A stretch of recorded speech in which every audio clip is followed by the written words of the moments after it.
Unité 58. Conversation.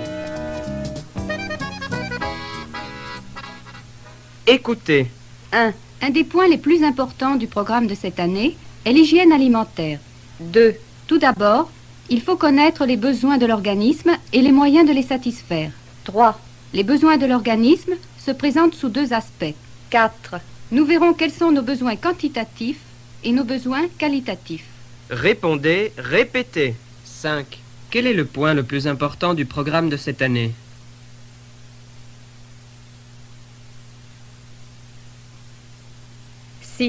Un des points les plus importants du programme de cette année est l'hygiène alimentaire.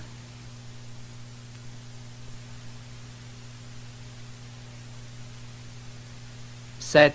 Que faut-il connaître?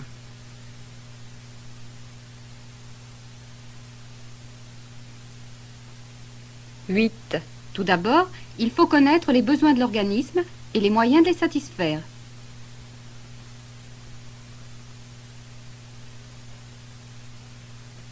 9. Comment se présentent les besoins de l'organisme? 10. Les besoins de l'organisme se présentent sous deux aspects. 11. Lesquels?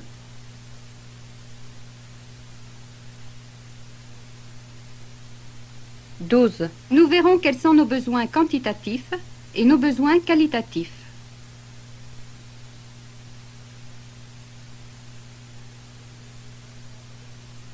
Écoutez. 13. Essayons maintenant de voir quels sont nos besoins quantitatifs. 14. Avant tout, il ne faut pas oublier que le corps humain se maintient à une température d'environ 37 degrés. 15. Comme nous vivons généralement dans un milieu plus froid, nous perdons constamment de la chaleur. 16. Notre température reste la même parce que nous compensons cette perte par une production de chaleur. 17. Ce sont nos muscles qui produisent de la chaleur. 18. Et certains de nos organes, comme le cœur, les poumons, travaillent sans arrêt. Répondez, répétez. 19. Qu'allons-nous voir maintenant? 20. Essayons de voir maintenant quels sont nos besoins quantitatifs.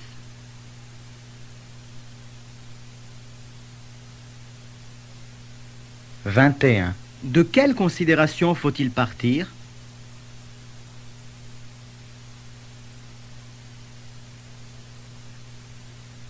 22. Avant tout, il ne faut pas oublier que le corps humain se maintient à une température d'environ 37 degrés.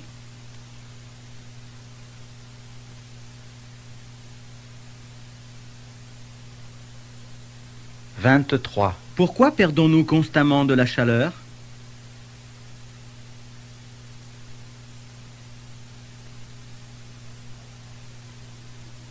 24. Comme nous vivons généralement dans un milieu plus froid, nous perdons constamment de la chaleur.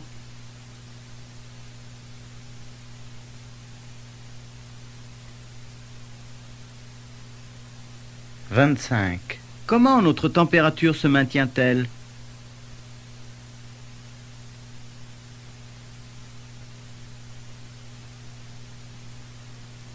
26. Notre température reste la même parce que nous compensons cette perte par une production de chaleur.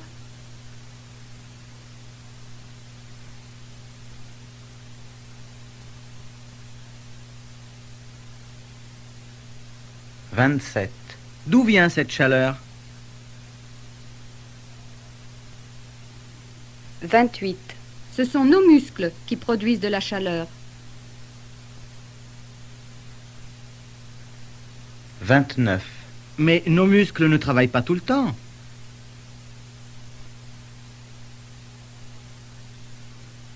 30. Certains de nos organes, comme le cœur, les poumons, travaillent sans arrêt.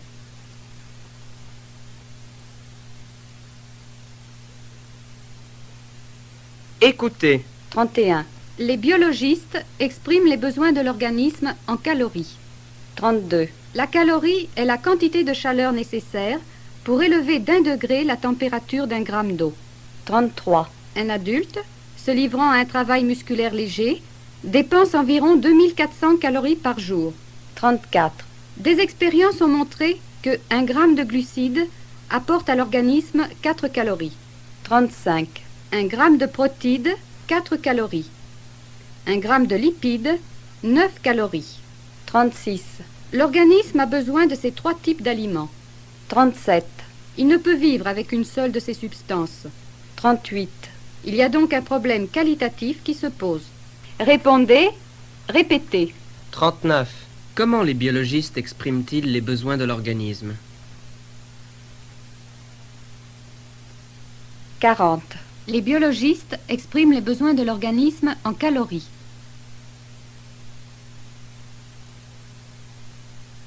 41. Comment peut-on définir une calorie?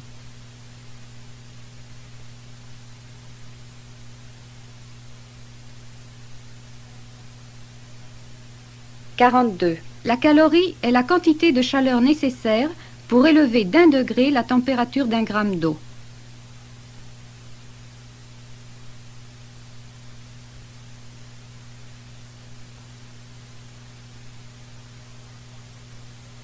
43. Combien de calories dépense par jour un adulte?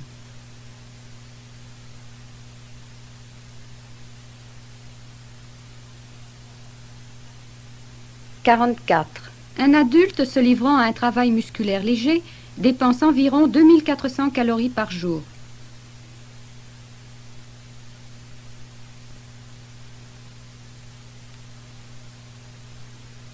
45. Combien de calories apporte à l'organisme 1 gramme de glucides?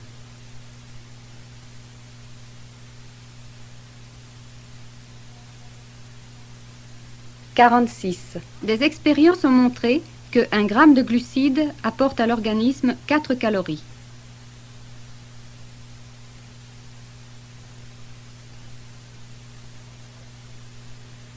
47.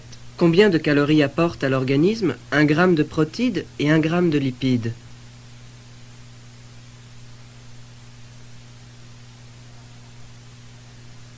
48. 1 gramme de protides, 4 calories. 1 gramme de lipides, 9 calories.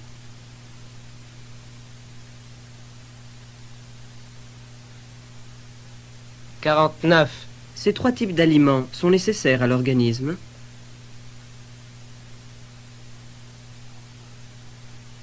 50. Oui, l'organisme a besoin de ces 3 types d'aliments.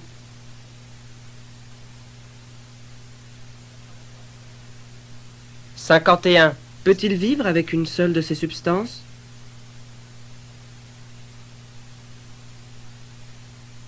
52. Non, il ne peut vivre avec une seule de ces substances.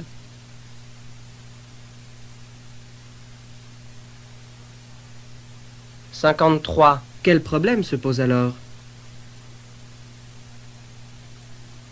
54. Il y a donc un problème qualitatif qui se pose.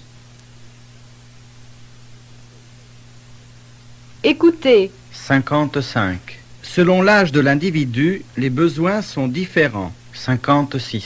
Un adulte doit remplacer ses cellules usées. 57.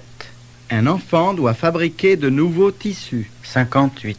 Ce sont les aliments qui permettent de faire face à ses besoins. 59. En résumé, l'organisme a besoin, 60.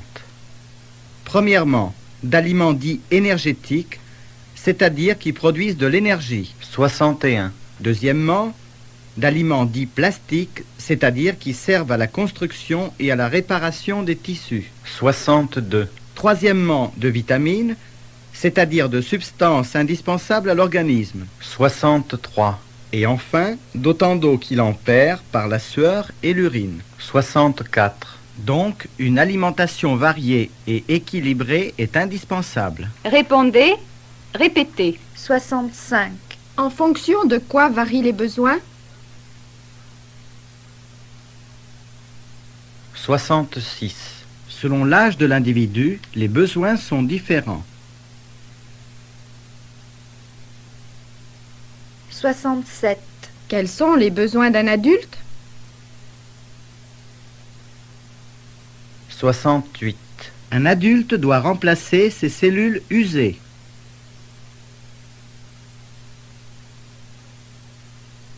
69.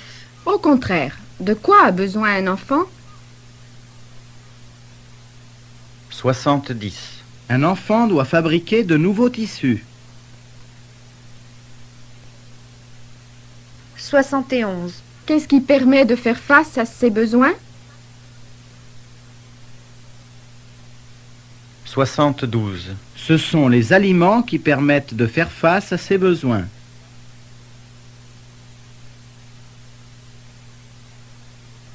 73. De quoi a besoin premièrement l'organisme?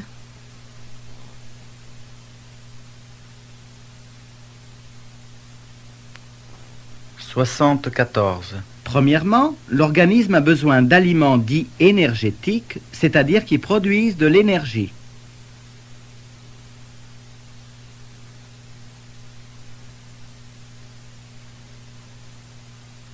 75. Et deuxièmement?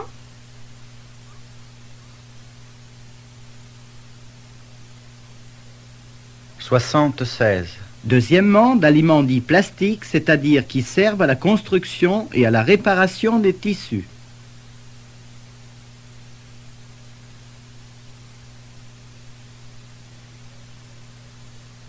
77. Troisièmement?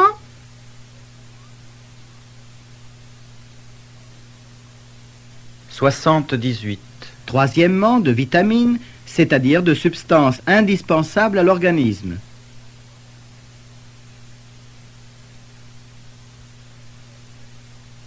79. Et enfin? 80. Et enfin, d'autant d'eau qu'il en perd par la sueur et l'urine.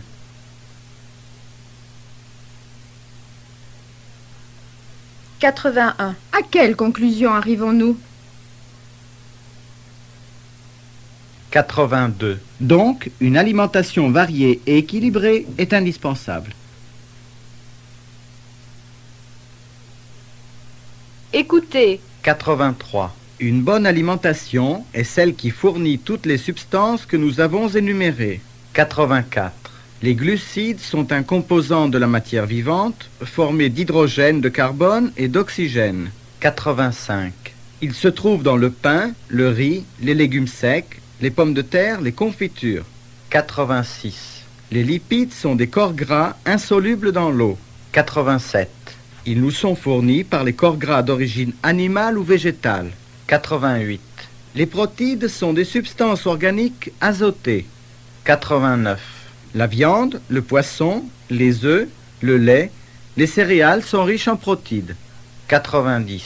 Les vitamines se trouvent principalement dans les corps gras, les légumes et les fruits crus. 91. L'eau est fournie surtout par les boissons, mais tous les aliments en contiennent un peu. Répondez, répétez. 92. Qu'est-ce qu'une bonne alimentation?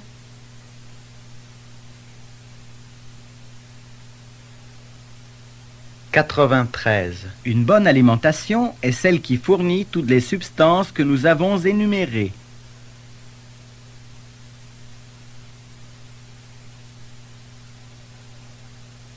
94. Que sont les glucides?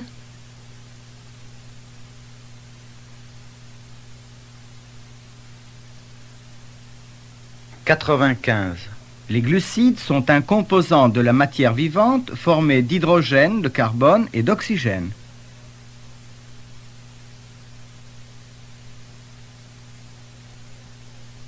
96. Où se trouvent les glucides?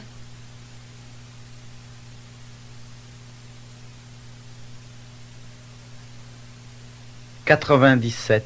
Ils se trouvent dans le pain, le riz, les légumes secs, les pommes de terre, les confitures.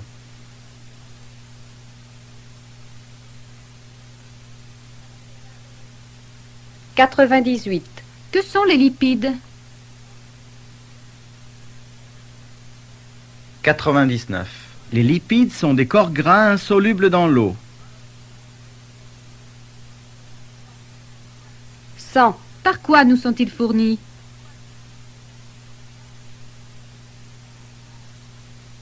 101. Ils nous sont fournis par les corps gras d'origine animale ou végétale.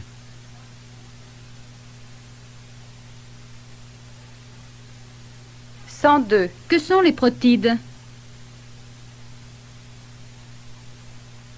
103. Les protides sont des substances organiques azotées. 104.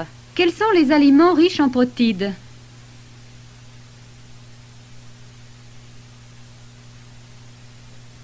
« 105. La viande, le poisson, les œufs, le lait, les céréales sont riches en protides.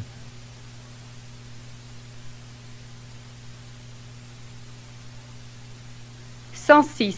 Où se trouvent principalement les vitamines?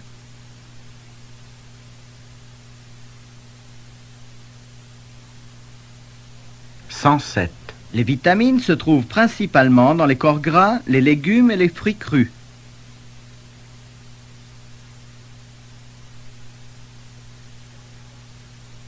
108. Ce sont les boissons qui fournissent l'eau?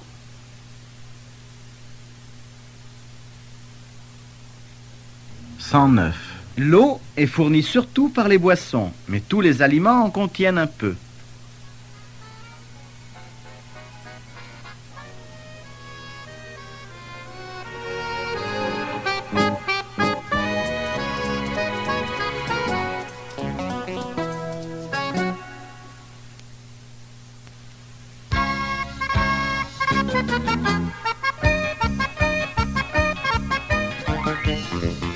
Pris sur le vif.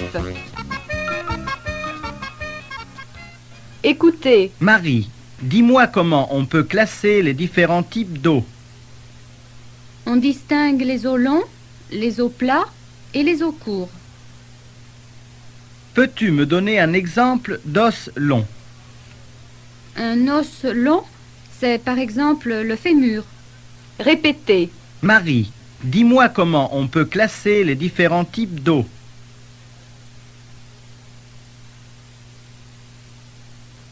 On distingue les os longs, les os plats et les os courts.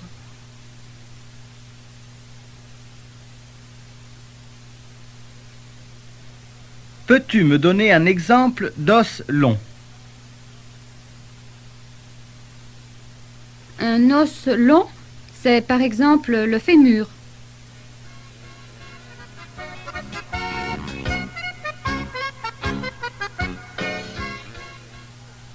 Écoutez. Jacques, donne-moi la définition d'une scoliose. Une scoliose est une déviation de la colonne vertébrale. Paul, la définition que Jacques a donnée est-elle complète?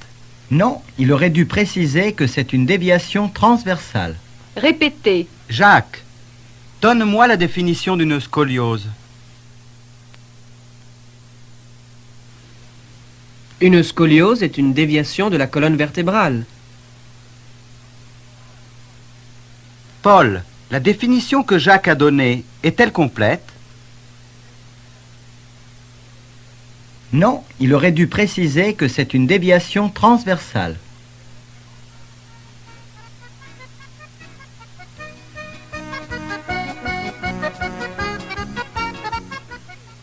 Écoutez. Maman, tu peux m'aider? Je cherche un synonyme d'insolite et je ne trouve pas. Un synonyme d'insolite? Mais voyons, inhabituel. Répétez. Maman, tu peux m'aider? Je cherche un synonyme d'insolite et je ne trouve pas.